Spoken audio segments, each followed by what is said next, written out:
Welcome, golf fans, pursuers of knowledge in the almighty dollar. This is your golf guru bringing you the 2023 Valero Texas Open.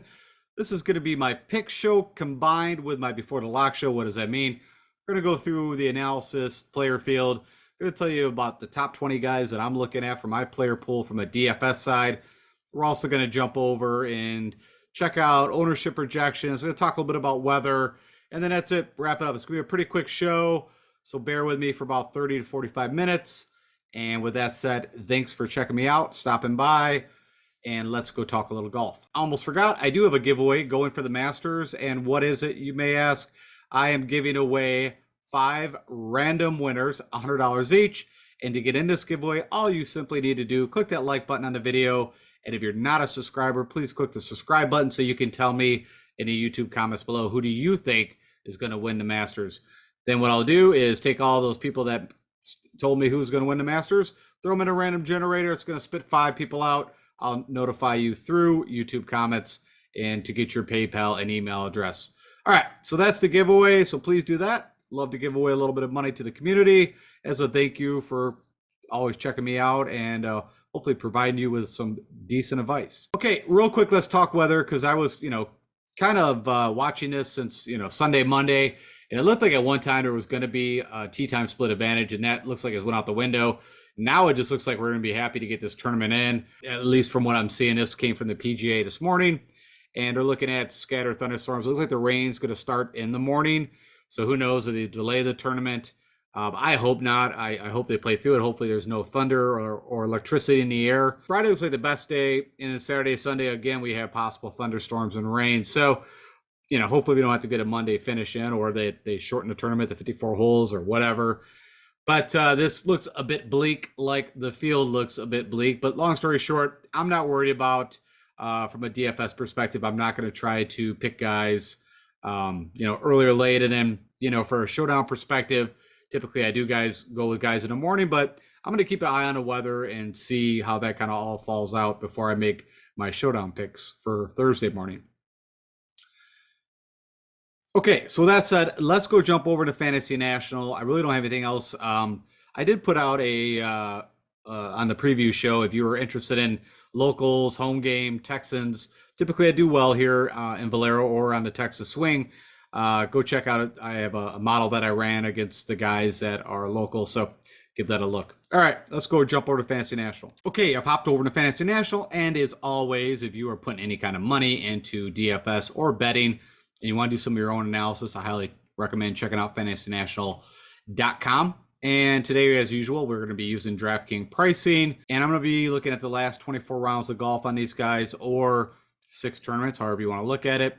I've already done some pre-work, but as always, I've got no filters turned on over here, and we are looking at what they call the sneak peek. This is kind of a dashboard, which I like to share with you guys. I think it's the easiest way to get this information across. I've built a mini model that is what is giving you this model rank, and good drives, approach around the green, putting, and proximity from that 75 to 100 of the 5 keystroke game categories that I'm looking at. And if you're curious, the weighting, I've got good drives at 30%, approach at 32, around the green at 14, putting at 14, and that proximity 75 to 109. I mean, the key thing here to get up pretty opportunities is we got to hit fairways, and hopefully definitely hit greens at reg, and hopefully close to the pin. Okay, so with that said, last thing also, I guess I didn't mention, if you are new and never seen this before, I'm also looking at birdies gained here over the last 24 rounds. If you want to see this green kind of arc slide on the way up, that's a good sign. And also we were checking out recent results over the past 5 tournaments we can see here. And if I click on that, you can also see the tournament history here at the Valero Texas Open, at least over the last 5 current years. All right, I think that's a good explanation of what you're looking at. And you're going to notice I also have about 24 players that I've identified that I'll be using in my player pool. Now, I'll tell you if I'm going to be swapping some of these in and out because there's some guys selected, but I don't want to go over 50 guys with you. I want to give you my best kind of top 20, top 25 would be. And right off the bat, you've got 4 guys at the $10,000 salary range that you have to make a decision on. And, real quick, I removed Hideki. I think you saw I kind of tweeted out and stated, and you probably have heard that Hideki's been having these neck issues. It creeped up again at the WGC. He was putting actually, that medical tape, whatever it is, on his neck before he even started the first match. And then, of course, withdrew, after he lost his first two matches. But, funny enough, I kind of mentioned that Hideki's, from a putting perspective, has gained almost a stroke when he plays in Texas. So really, it's one of those things that's kind of interesting where, I like Hideki on many reasons for this course, but I'm also literally terrified he withdrew last year from this tournament also with that neck injury. So I don't plan on putting in a ton of entries into this. I bet this quite heavy because I think a long shot's going to win this thing. With this field being kind of not the greatest from the perspective of what we're been kind of used to.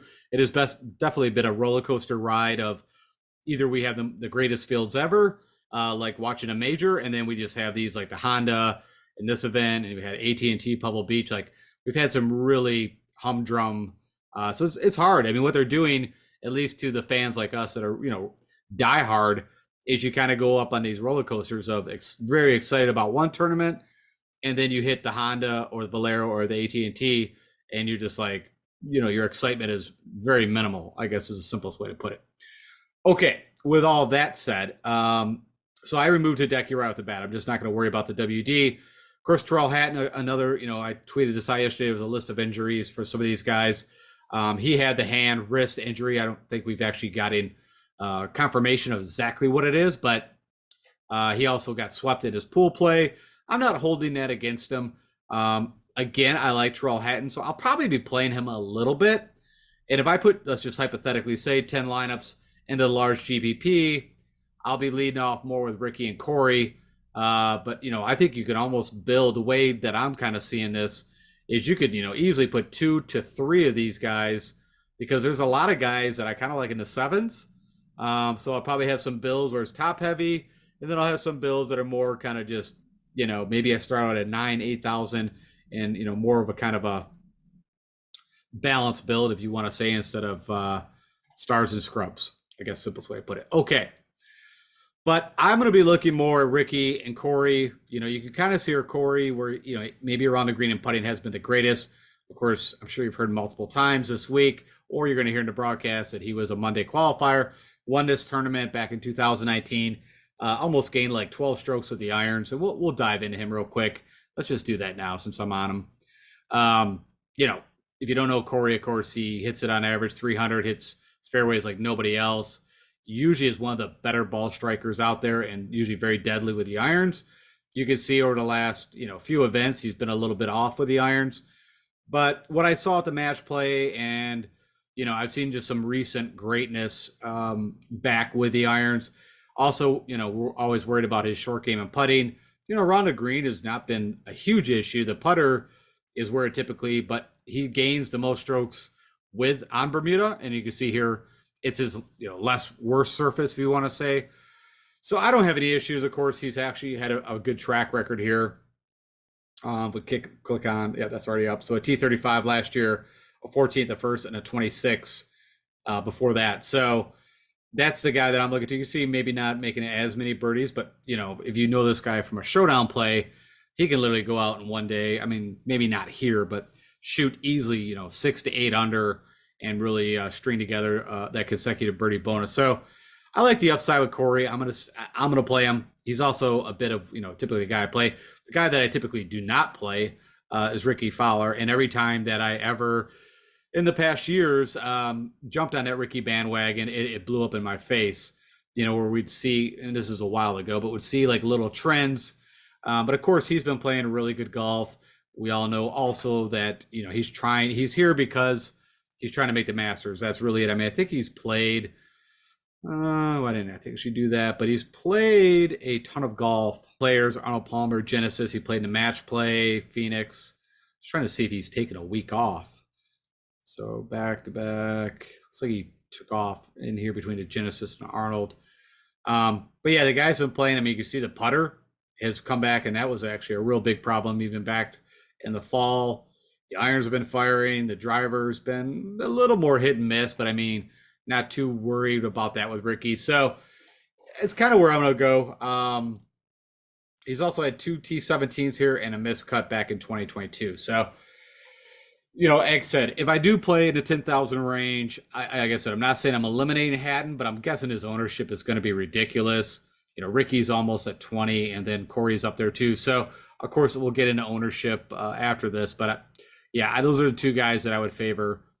Taylor Montgomery, the reason why I'm not selecting him, and I don't know, if you guys heard this or not, but they actually interviewed him at the WGC, and I think it was after his second match in the pool play. He literally just came out and said that he lost a putter, lost confidence in it. And for that guy, that's really all he's been doing. You can see he's ranked number 2 now. He's got distance, but not accuracy. His irons aren't the greatest. But his putter is where he does just extreme damage. I mean, typically I've seen him like a Mad McNeely. He's been gaining, he gained 8 strokes at the Players. He gained 6 at the Sony, gained 11 at the Fortinet. That's a while ago. But, I'm just saying, like, it's crazy. But you can see the irons are not good typically. And the driver has distance, but he has a problem of finding fairways, which you can see here only hits 56% of the time. And if you get wayward here, off even the rough, and you're in, the cactuses and the rocks and the bad stuff that's here, it's no good. So I'm going to go ahead and pass on Taylor Montgomery. Typically, I like him. Even from a showdown play, I would play him because the guy is amazing on stuff that he drains. And you can see he makes a lot of birdies. But he also, what I'm guessing is he's going to have a lot of bogeys. And I don't think the putter, who knows? I mean, maybe it was a quinky dink, but you could see after his, he fell, lost his match 3. I don't know if he went to a playoff now. I'm trying to remember. It doesn't matter. So those are the reasons why I'm passing on him. I'm actually going to go to Siwoo Kim, who, funny enough, it's kind of crazy to say this, has been playing really steady, good golf. I think he even won his first 2 matches, if I remember right, in the pool play. I had him getting out of the pool, and then he ended up losing, I guess, his third, which ultimately knocked him out. I don't remember now who that was against. He's also had a good track record here. You can see T4th is the best I'm seeing over the past 5 years, and he had a T13th last year. So, the putters come along. Around the green has actually always been pretty good. Of course, he's elite with the irons, and the guy hits a ton of fairways. I think next to Corey, it's 66% of the time he's hitting that fairway. So that's the reasoning on Siwoo. Davis Riley, this is kind of more of a gut feel. I feel like he's going to have really high ownership. I told you guys he, won a Korn Ferry event here back in 2020. And I don't know. And like I said, we can see the around the green, the putter, he's had this kind of rebirth. I don't know. I think it was before the Valspar, right? So the Honda, he, made the cut, had an 8th at Arnold Palmer, a 19th, and missed the cut at the Players. He had this little string here where he was, missing cuts to start out the year. It's one of those things where I'm kind of going on just a feeling that we got a missed cut coming out of Davis Riley, and it's purely, it's not because of recent form. It's just something that I'm feeling, and that's just the way I'm going. So I'm gonna go back to Chris Kirk, who missed a cut at the Players, but he's had an amazing, run here, T8 to T6 to T35, I believe. If we look over the past 5 years, I think I showed in the previous show, he's gained like the most strokes total. So, I have no issues. I'm going to go back to Kirk. His game is what I'm looking for, probably more, as you see, I'm also going to the Matt Kuchars. I need guys that are hitting fairways. You see Kuchar's had 2 missed cuts recently, but he's had a great record here, had a chance to win last year.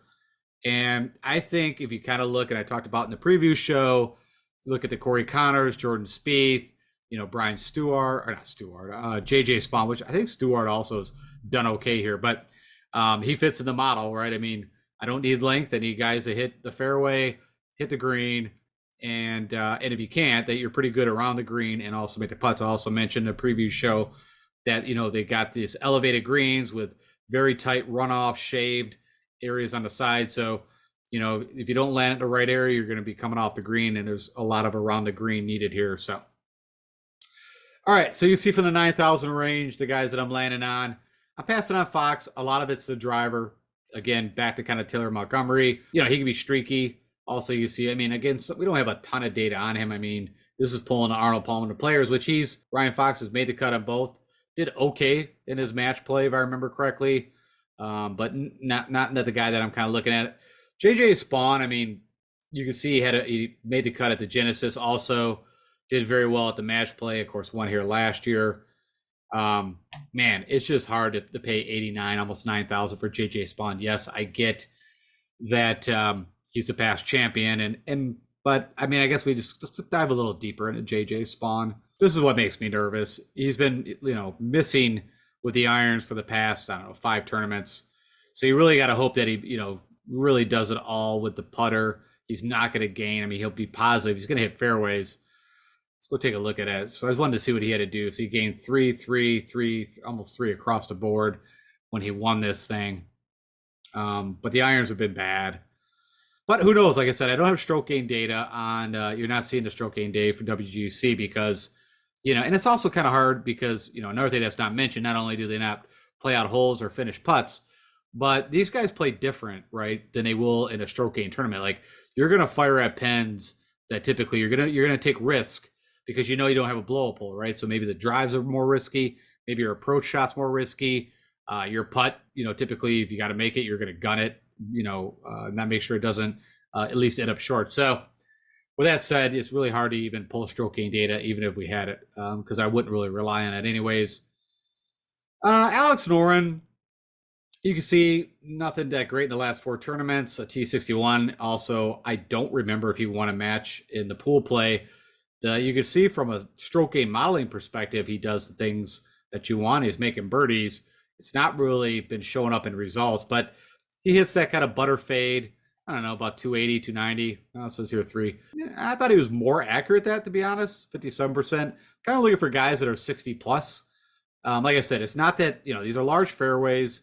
I think I heard someone say they're small fairways. They are not small fairways. They are large fairways, but they have a minimum kind of rough cut, maybe 3 to 10 feet, and then you're into the Hushkau, which when I say that is cactuses, rocks, stuff that you could end up with unplayable lies very easily. So we need accurate drivers. Hence why I'm on Ben Griffin. You can see around the green has been amazing putting. Good from that 175, but the irons and the good drives have been bad. But the guy does make birdies. Been on a little bit of a downslope, hence maybe even why his positions or finishes have not been good. He's never played here before, but again, like I said, and I get it. Pricing for all these guys. There's just certain guys that I want to play that are actually lower that I think will do well here. Seabez, no thank you. I mean, you can just see again he's got to do it all around the green putting. Also, just got smoked at the match play, so. No, thank you. And again, I'm not holding that against him, but I'm not a Seabez guy. I don't even know tournaments. Like I said, really, honestly, the place you'd want to play him, you would think would be in that match play, but he sucks at the Dell match play. He's never done anything there. And so really the only time I want him is when, around the green and putting really shows up, but kind of see, let's go take a look off the TV. Yeah. I mean, he's not doing anything. It was disastrous at the CJ Cup. Probably come out and win this damn thing now, but no thank you to Seabez. Matty Wallace, I think there's going to be the narrative. Of course, he just won over at Corrales, Punta Cana, had a good showing here in 2021, missed cut to 2022. Really should have won that. I thought he would win back in 2021. But, the driver can get wayward. Funny enough, if the sight lines at Corrales, you feel like it's like Kapalua, like there's nothing that can get you in trouble. So that's a little concerning, but his irons and around the green, of course, he's going to need his putter. You can see he's been, since March, been making some birdies. I don't know. I have no issue that he's coming over from Corrales, that he can't do well here. He's done well here before.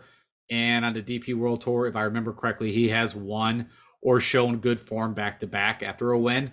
So no problems there. Thomas Detry, no issues. He's had a miscut, a withdrawal.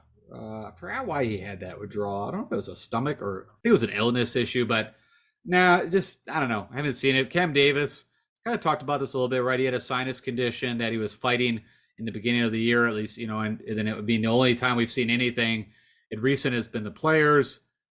I don't think he won a match in the WGC, but funny enough, I kind of like his game here. And I've always said he's kind of outscored his, kind of his weighting, if you want to say, or what he cost. Just trying to see. I mean, it's just been a debacle with the irons and the putter. Actually heard one of the analysis, I'm not going to name names, say that he's typically a good putter. And I mean, I guess on Ben he's positive, but I would never consider Cam Davis a good putter. What I would consider Cam Davis is an elite ball striker. I think he falls right in there with with Connors and Griot and Glovers and guys that really typically strike the ball very well, but are not a good putter. And you can see that he's ranked 109th in this field, and it's not like this field is winning any great putting contest field. So, anyways, I'm going to go to Shank now. What I didn't finish my story with Cam Davis, I guess. The whole sum of it is I'm going to play a little bit of Cam Davis. Not overweight, but again, if I put 10 entries in, he'll be in at least a couple. So I'll kind of leave it at that. I'm going to go to Shank. You know what? I apologize. I think stated yesterday that I thought he WD'd. And the reason why I said that is Fantasy National actually was showing him as a WD. And funny enough, they're usually pretty good and on it. But he was, they talked to him yesterday at the course. He's there. He's, practicing as we speak. And I've seen nothing that he's going to, WD. So I don't know why that showed up. But he's in the field. And I'm going to go back to him, right? I mean, he had a good show at the Valspar. I kind of like him on Bermuda. It's where where he typically shows up, and we just need him to do what he did with the driver, keep it in play. Yeah, so he gained 2.5. I'm not worried about him really gaining. I just need the guy to hit fairways. So irons would have been kind of an issue at times. Schreiner's the last time he gained a ton, and then he gained 1.5. But yeah, you can see he did a lot with the putter. So you could make an argument there. I mean, the odds that he's going to gain, even 3 or 4 strokes of the putter is probably pretty slim. But in this field, he's ranked third. But I just like the recent form. Like I said, he's got one missed cut there, and he's had a T7 here in the back. So I'm, 8,200, no problem. Davis Thompson has withdrawn from this tournament. I saw that on DraftKings. It's funny. Nikolai Horgaard, his brother, played here last year and actually did well. I think I don't know if he led after the first day, but he was right up there. I had a chance to win Rasmus Horgaard. Of course, he had that really good showing at the Corrales. I have a feeling that everybody's going to jump on this at 8,000 and play a shitload of them. And I mean, it could be easily a WD. So, or not a WD, but with a miscut, an MC, I should say. So instead, I'm going to go to Brendan Todd. Very boring pick, but man, this guy has done well here. A T8, a T6, great past course history. He does everything that I'm looking for, and he's been in pretty solid form across the board. So for 7,900, I'd rather play a Brendan Todd. And I'll probably build some lineups, even with an Aaron Rye, even though he's not highlighted, but guys that I know just are really good at hitting fairways, hitting greens. The putter, as you can see, is the problem with Aaron Rye. But, I'll call it almost the plotter kind of build. Then I'm going to also go with the more upside, the Cam Davises of the world kind of builds. Okay, so nope on Aaron Rye. Andrew Putnam, the match play, there was a little bit of information on that, if he died in like Data Golf, that he was, I think, the worst guy that made it out of his pool from a stroke gain analysis. What, again, you could really take into the fact he did it a lot with the putter. Not a terrible course history here, but I don't know. I have to think about that one, to be honest. I haven't, I just kind of passed over him because of what I recently saw in this, but I don't know. His profile fits that he should do okay here, but I don't know. I think I'd rather go with Sam Ryder, and I would kind of put him in the more upside build. Of course, I always tell you guys, I like Sam Ryder as kind of first round leader if he's going off in the morning. Now, the problem is with this tournament, as I mentioned, it looks like the weather is going to be, going on till like early afternoon. So I don't know how much, first round leader stuff I'm going to do. So anyways, I like Sam Ryder. He's been playing good golf. I mean, you can see made it 4 of the 5 last cuts. Kind of a mixed bag recent history here, but I feel like he's been on an upside trend. Kind of shocked with the good drives. I always feel like he's in the fairway. So he's almost 60%. He's not super long. Bermuda's where he does his damage. And you could see, I never really thought, funny enough, Sam Ryder was that good of a putter. But man, he's been going nuts with the putter. The irons need to get back to a little more. I don't need him to even gain, just give me neutral. Give me gain a stroke or two. Off the tee, you always got to remember, if you see the red, he's not long. He's just usually pretty accurate. So that's what we need. You see good run of form over the last, what we got here, 6 tournaments. He's got a 4th, a 19th, and only 1 missed cut out of that. So I'm going to go to Ryder. Taylor Pendrith, I told you guys I bet him. And he is going to get into a lineup or two again back on the upside. But again, the majority, what I'm from an advice standpoint, again, you don't need guys that just, hit it 330 because, that don't hit the fairways. You need guys that just hit fairways, decent with the irons, good around the green and putter. And so he does not fit from a modeling perspective, but I did bet him. And also, I kind of like him to put him in that kind of a lineup. If I'll put a bomber lineup together. Who knows? It could come to fruition. Bo Hosler, again, I bet him, and the guy just shows up here, and you see he's made the last 4 cuts in a row. He had a T4 last year. I don't know. I think there's other guys like I said, Nick Taylor would rather play over Hosler. Typically, he's got to get it done with the putter, and that's been an issue, as you see. Losing with the last 4, but when he gains, he gains. But yeah, so I will have a lineup or two with Bo Hosler, but nothing crazy. I'm gonna go to Nick Taylor. Like I said, of course, he had that nice show at the Waste Management. I actually picked him to come out of the player pool. That did not happen. Also show up the Valspar, which is not a bad comp course for here, and kind of a mixed bag. A T22 is the best we see in the past 5 years. A couple miscuts, a couple 50s, but the guy's firing at least from a ball striking, putting, and making birdies. I'd rather go to Nick Taylor at that price tag. Alex Smalley, no issues. You can see he does a couple things that we need. The putter, and it's kind of funny. On the flip side, I always thought Alex Smalley, from at least the early stuff we saw, when it was a better putter than what has been showing here. Yeah, and I guess maybe this is some of it. He was gaining, in the early times we were seeing him, and then he's kind of really fallen off with the putter. Hayden Buckley, just bad recent form, but that doesn't mean anything. It does one thing very well. The driver, but approach around the green, the putter has been kind of falling apart. We're going to go to Brandon Wu. I put him also in that really good ball striking lineup. I mean, the more I've dug into this guy, you can see it's a little hit or miss. It's either like a top 20 or it's a miscut. He's never played here before, but his game should be good. I mean, the guy, I played him in Showdown a bit, and I've like tracked his hole by hole, what he's doing. The guy, man, he hits fairways, he hits it long, and he's decent with the irons. Of course, she's had a couple, real big pop-ups here. I don't think that, the average when it all works out, I'd say he's a good iron player. It'd probably gain on an average field around 2 strokes. But the putter, it is bad news. I've watched the guy, again, miss 5-footers. So we don't get a lot of coverage of Brandon Wu, but when I track him on ShotLink, that's the issue. But again, we've seen here that you don't have to be the greatest putter. A lot of guys have won here that are not the best putter. All right, I'm going to start moving a little bit quicker because I feel like we spent quite a bit of time at the top guys. Patty Guzire, I told you guys I bet him. I also will play him a little bit. He's not highlighted, but just let you know that. Benoit, I think we've all felt like he's been actually playing better than that, but the guy just has those blow-up holes. But what do we have here? 7th. I think I remember very clearly. Yeah, what it was 2019, or a chance to win here before. But again, the putter's bad. Sub Straka, I don't know what to do with this guy because I was shocked how bad he got blitzed at the Dell match play. And, not that I thought I didn't pick him to come out of the pool play, but man, he just got trounced. Around the green, that proximity, that's the downside, but, pretty good with the driver. And showed up again at the Honda where he won. Yeah, I don't know. I don't think I'm going to be playing him. I mean, Molinari, funny enough, kind of fits the guys that I'm kind of like leaning more to. I'm not saying I'm playing him. I'm just saying he does fit that kind of mold. It wouldn't shock me. Sam Stevens kind of came, I honestly really haven't thought much about this guy at all. I believe he's just not too long off the Corn Ferry. Let's go take a look at this jokester. Yeah. So, I mean, still pretty much a rookie, but, popped up at the Farmers, Puerto Rico. Like I said, I don't know. He's never really been on my radar. He came on my radar because I played a little bit of Showdown for the for Corrales, and play good golf. I mean, he likes the vacation swing courses, but I don't know what to do with that. I don't really have a feeling. Nick Hardy, put him in a ball striker, but can't putt, no good around the green.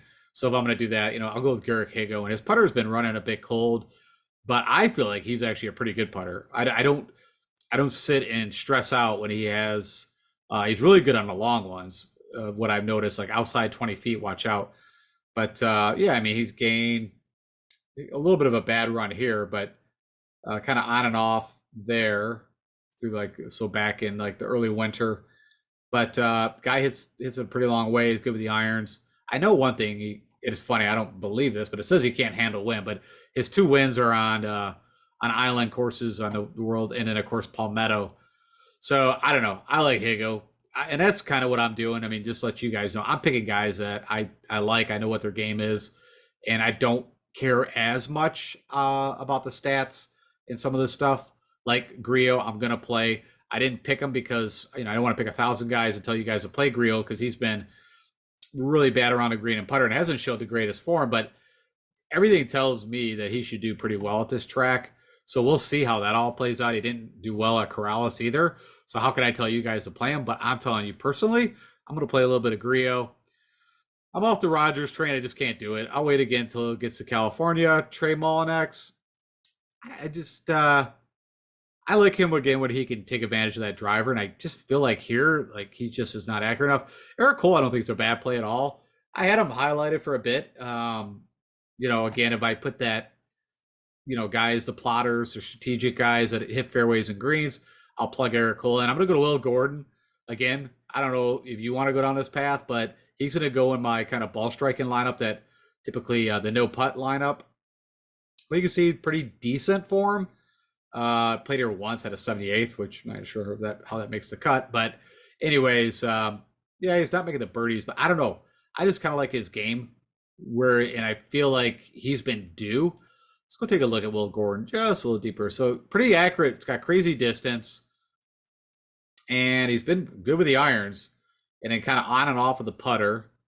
He had a real nice streak. So I guess it would have been late fall. He got his card back, kind of came out with a pretty strong, and then it's kind of fallen back a little bit. I don't know.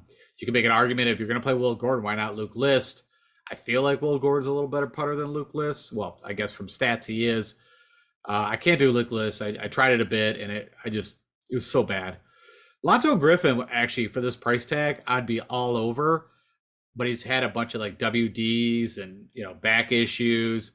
Okay past history, but right, his only win on tour came at the Golf Club of Houston. That's a while ago. I think it's about 3-4 years ago now. Let's take a look here. So yeah, 2019. So yeah, it's almost 4 years ago. Just trying to see where else he's had some good finishes off the top of my head. I don't know. Like I said, Lotto kind of came on the scene back during COVID when they had the Zozo and the CJ Cup. I don't know if they were both in Vegas, but the no cut events, he showed up both really well there. And I've always kind of had an eye on him. I think he's a solid player. I mean, typically you can see the putter, irons, and usually he's okay with the driver. So I don't know.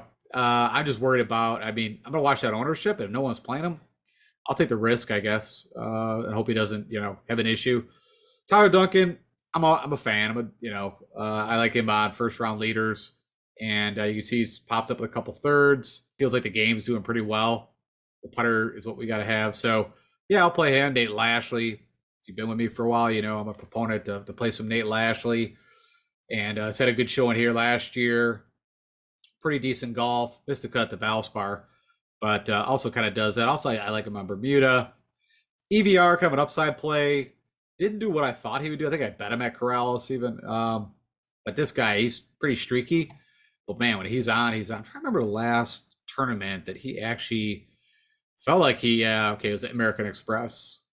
And the Valspar, I actually forgot he had a 10th there. I'm going to play some EVR. Benny Martin, which is kind of crazy, but the guy's been playing really good golf. And he also putts pretty well. At least he's been on it. Let me go take a look at this. Let me not speak. That's something. I thought he's been putting. Yeah, okay, maybe I'm thinking of this. Gained 6 strokes at the Honda. I don't know what he did at Corrales, but if you give him an 8th, he must have putted okay. So I don't know. He's making birdies. 7,100. Probably going to be pretty chalky. Ryan Palmer, I'm going to go to. The guy typically shows up in Texas. This is a stretch. He's probably going to go into the Lucas Glover, Grillo, Palmer. I'm going to go like a all ball striking extravaganza, no putter crew, and maybe they can, actually make some putts. So that kind of fits there. I like Lingermuth. No issues. He's been playing good golf. You can see he's made the last 5 cuts, made a couple cuts here. It's been a while, but I feel like his game's kind of trending back. You can see the model likes him. He's not going to make, again, if I paid 10, 20 events, he might get plugged into one, but he's definitely not making a solid. Austin Eckroat, no. He's had one good showing at Corrales. Bramlett, like Will Gordon, I kind of I don't know why. For me, I put these guys kind of in the same bucket. They both hit it a long way. You see, Bramlett's actually been better with the irons. They're both bad putters. Actually, for the price and what the modeling is saying, I mean, Joseph Bramlett's a better play than Will Gordon. So if you're thinking about that, Cranberry Hickok, I feel like it's going to get a bit of steam, even though, funny enough, ownership right now is not showing that. But, he's made 5 cuts in a row, really kind of showed up to Honda.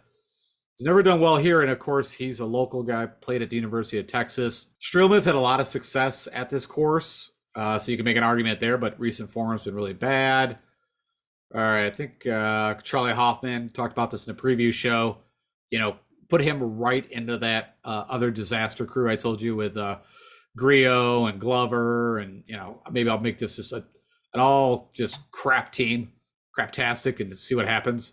Not recommending it, but sometimes I'll do that.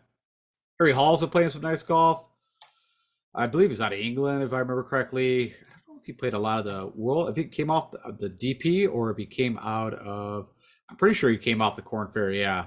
I would guess he played some European too. I mean, pretty rare that you're from Europe and did play on the Euro Tour. I'm not getting sucked into the Luke Donald, Padraig Harrington. I don't even know if Zach Johnson's in this field, but not doing it. I can't do it.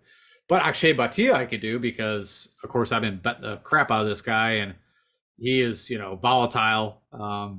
Again, one of those guys that I'd put in there that just have a ton of upside. Again, I think Saturday at Corrales, he shot, is it Friday or Saturday? Shot 7 under on the front side, shot a 29. And then, like I said, the guy can also shoot 4 over. So, but I feel like his game's been a little more steady. Akshay, like him, playing him. MJ Defoe made 5 cuts in a row. Nothing looks good from a modeling perspective, but somehow the guy, I don't know how, but is, making cuts. So do with that what you may. Dylan Wu, another guy that, a little more upside, I think. I'll play some Dylan Wu. And the model actually shows how he's doing what he's doing. So again, I said this, I don't know what tournament it was, not too long ago, where Brandon Wu was really priced up and Dylan Wu was like in the 6,000s. And I said, play Dylan Wu. Let me go see. I got to see this. Where's Brandon Wu? So he's 7,500. Like literally, it was at the Valspar. I swear he was in the 8,000s, if I remember correctly. And he gained a bit of steam and then he just kind of blew up. Didn't make the cut. And Dylan Wu, as you see, actually made the cut. Now it was a T58, but hey, way less cheap and got you the weekend points. Kazuki Higa, right? I mean, you can check this out. Just look on fantasy. You can see his European starts. He's done well. I don't know any. I'm not going to pretend like I know anything about the guy. You can do your own research on him if you want to go look. But just look right when you click on him on DraftKings. He's had some really nice starts, but you can't really go off what data we have here. But I mean, he made a cut at the Sony and the Zozo. Do with that what you may. I'd almost probably rather go to a Pearson Cooney, who of course is local, plays Texan. I didn't pick him, but I don't think it's a terrible play. Had a good showing at the Arnold Palmer. Funny enough, if the winds blow, the guy that actually comes up like number 1 over crazy windy conditions and also does well on the vacation swing is Adam Long. So, he can't win in a shootout is kind of what I noticed. But if this tournament ends up around with the weather showing like a 9 under, 10 under, he could be right there in the hunt. I already told you, Lucas Glover, you guys know me, of course. He's been playing pretty golf. He's got a good showing here. When I say pretty good golf, he's made, some cuts. If he could just, when his putter goes, watch out. I mean, the guy's one of the better ball strikers. Also, I think he won a U.S. Open, if I remember right.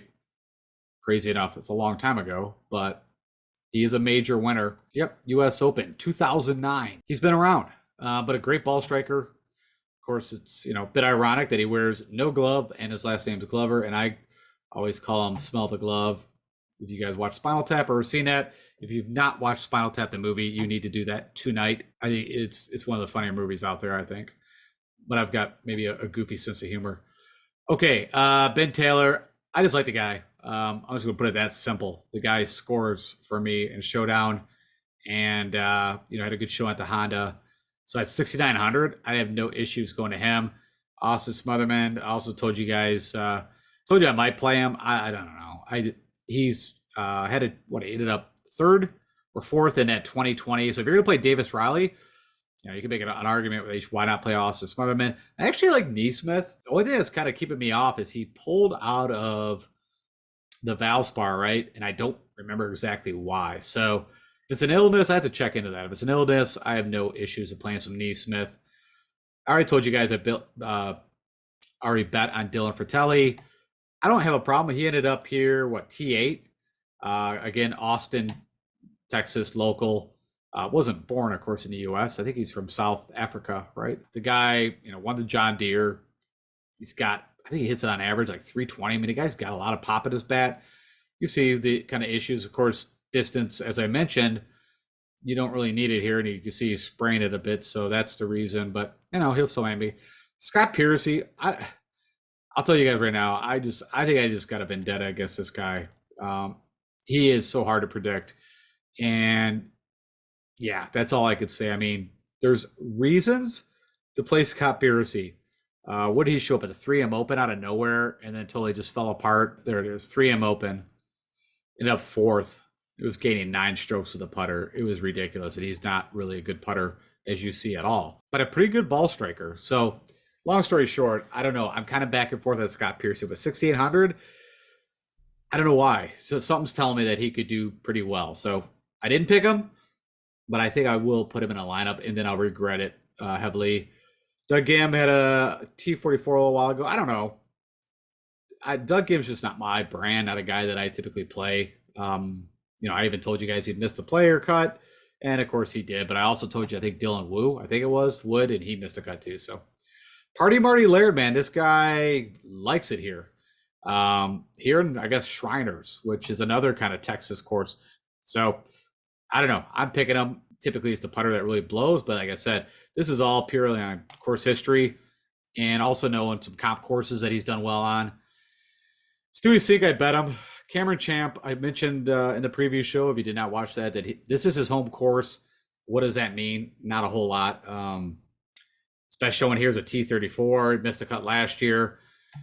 But I guess probably more, again, if I put a bomber lineup together, but he does hit that low, pretty accurate off the tee, but that's kind of usually, let me go see what his accuracy is now, because it used to be ridiculous. They have kind of fallen off a little bit, but that guy used to hit that low, boring driver, and you see typically he does gain with the driver. Irons are not great. The putter, at least, funny enough, is shown a little bit. And if you remember when he won the 3M Open, he actually, I think he had an 11th at the John Deere, and those are bent greens on both courses, and he gained with the putter, and I said, this could be a pretty interesting bet. And I think I hit him, I don't know if it was 120 to 1. It was, like I told you guys, it was the largest bet I ever hit on golf outright. And so I've got a bet on him again, and it's purely just for that reason, is that at any time this guy could show up. It's his home course. Something clicks, and who knows? Now, not saying that, like I said, for you guys to play him, I think it's a better bet. Troy Merritt has been in a terrible funk recent form, but has showed up at this course. So just a side note there. Kevin Chappell has actually been putting together a little bit of golf and has a win here in a T18 last year. So I'm just pointing this out if you don't know. If you want to play kind of course history guys. Chad Ramey pulled out round 2 at the Corrales. I have no clue why. I only know that because I literally had a bet on this guy. I thought maybe he could go back to back. He had a pretty good showing here at the Players in Valspar. So actually was leading, I think it was the Players right after day 2, if I remember correctly. I've always kind of said if you're going to play Neesmith, you can also play Henrik Norlander. I feel like their games are very similar. So do with that. I mean, as in like their ball striking, like they typically were pretty good. Neesmith is just always stated as the model, always loves Neesmith because he's a good ball striker, just can't score, can't putt typically, except, at the Valspar, he had a chance to win that. Mateus had a T8 here last year, is why I was calling that out, and had a T8 here recently at Corrales. So, something note to self. Calm Taryn, that was kind of a flash in the pan with this guy, got crazy distance. Grayson Sig, I don't even want to say, but I think he withdrew, but just, you'll see it on the DraftKings. I don't know why I swear I saw it. I know Robert Streb and Brian Gay are withdrawn. Carl Yoon, pretty good ball striker. Harry Higgs doing it all with the putter. Ryan Gerard, right? He came onto our scene at the Honda. I feel like his game's kind of trended down since. Russell Knox, actually, that's so funny. I didn't know. So Russell Knox in round 1 of this tournament last year, I think was your first round leader. shot like 8 under or something like that. And that's why I'm laughing that he ended up T61. I've tried the Russell Knox experiment a couple times this year. It's not working. I'm going to say no thank you right now. Michael Kim, I mentioned, is a local, lives in the area. And I don't know. That's about it for that. My buddy Blackbeard, actually kind of funny. This tournament, he could do okay here. What I mean by that is make the cut. He does hit fairways. The irons have been quite stinky. Zach Blair, no thank you. I think I told you I bet Doc Redman. I still don't know why I did that, to be honest, but I think it was a top 10. Just side note. Looking at my buddy Hammer and Hank, maybe 4 out of the last 5 cuts, lefty. I guess this is kind of calling me. So, not a terrible play, I guess. The putter heats up. So kind of funny. I was looking at this Cold Hammer. I mean, the guy's just somehow he's making a ton of birdies. Also must be making a ton of double bogeys and bogeys. But of course, he played at University of Texas. Ricky Barnes out of nowhere showed up at Corrales. Was right up there on the leaderboard. Just side note. And I think that's it. I think that's enough. I think you guys have enough. Let's go look at ownership projection. Oh, let me just sum this up for you real quick. I told you at the 10,000 range, I'm leaning towards Ricky Fowler, Corey Connors. Will I sprinkle in a Hatton here or there? Yeah, I'm a sucker for some Hatton. Just worried about the hand and the wrist. I got Siwoo Kim's been playing really steady golf, and it's really hard to say that because we all know that he can go from winning a tournament to missing a cut in a heartbeat. But I like Siwoo, I like Chris Kirk. Matty Kuchar's. I typically try not to play this guy. I'm not gonna lie, especially at 9,200. But man, what he's been doing, he showed up against the match play. This, I don't know. But he had 2 missed cuts before this, so you could definitely make an argument.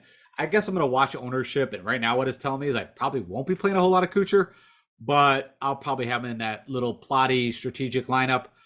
Matty Wallace, can he come off and, should have a good showing after his first PGA victory? I believe he can. He had a chance to win here a couple of years ago, so no problem there. Shank, the model's not saying so, but had a really nice show at the Valspar. I like him on Bermuda. 8,200 in this field. I feel like that's okay value.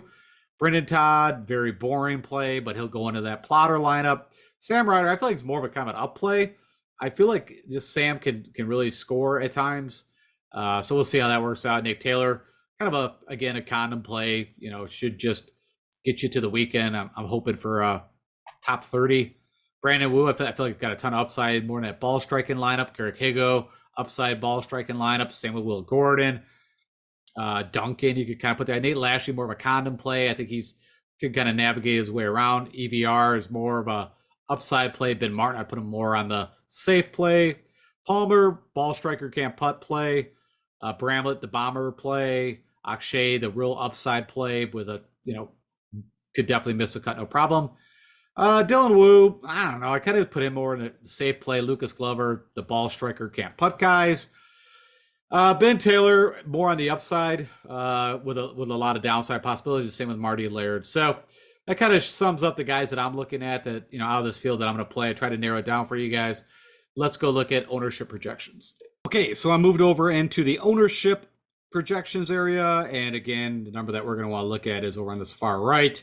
And what we want to see is how many lineups have already been generated actually out of Fantasy National. We're almost at 5,000.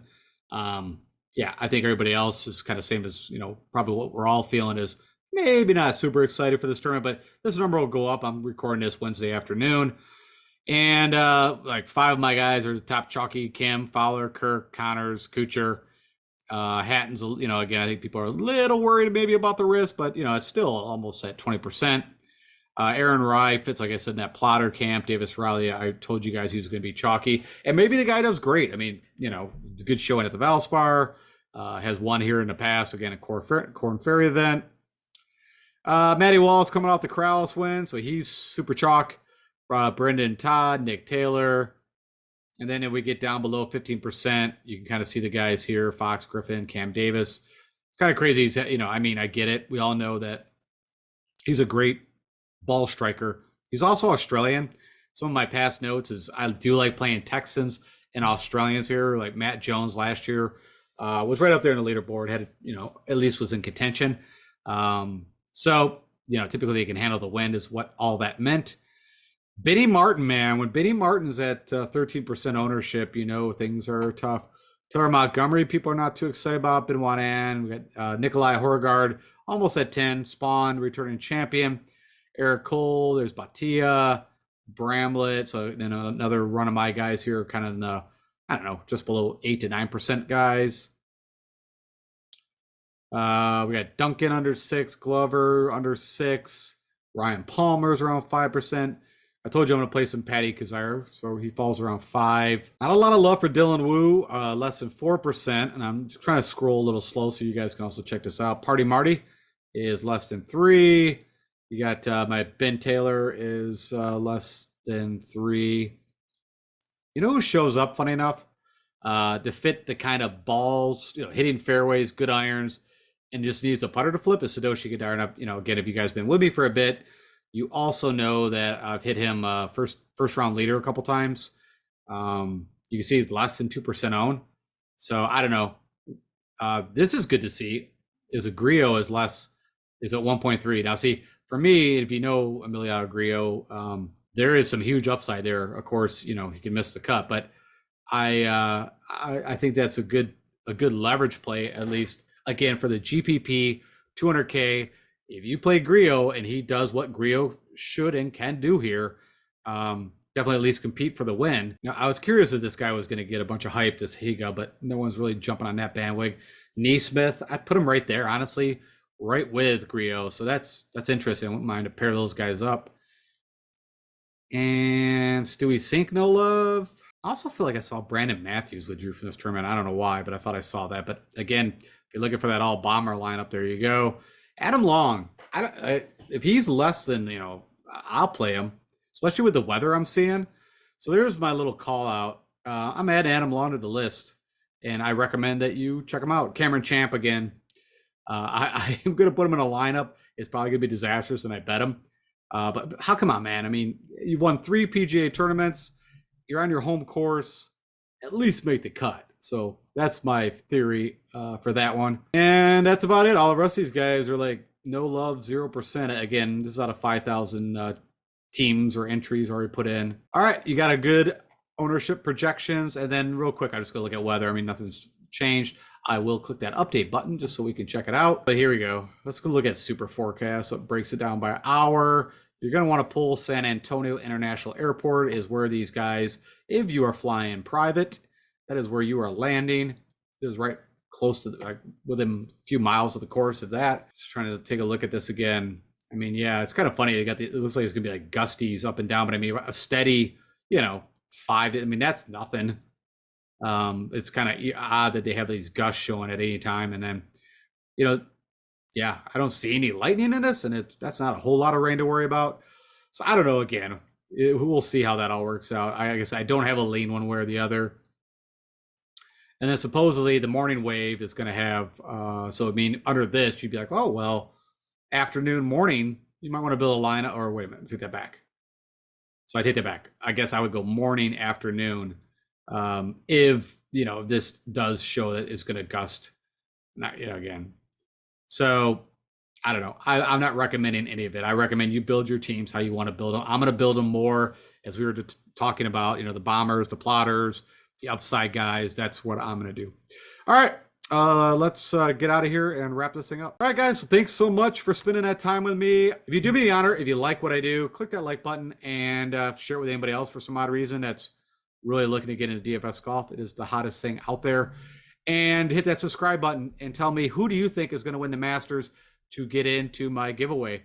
And if you'd like to follow me on Twitter, please do so. I do keep an eye on all things golf relative, and I tweet it out from time to time. All right, guys, take care. Good luck to us at the Valero. And I guess my mind, and probably a lot of us, is already thinking about what's coming up at Augusta, of course, the Masters. So let's get through the Valero and hopefully win a little bit of money to build our bankroll to spend at Augusta. All right, talk to you guys later.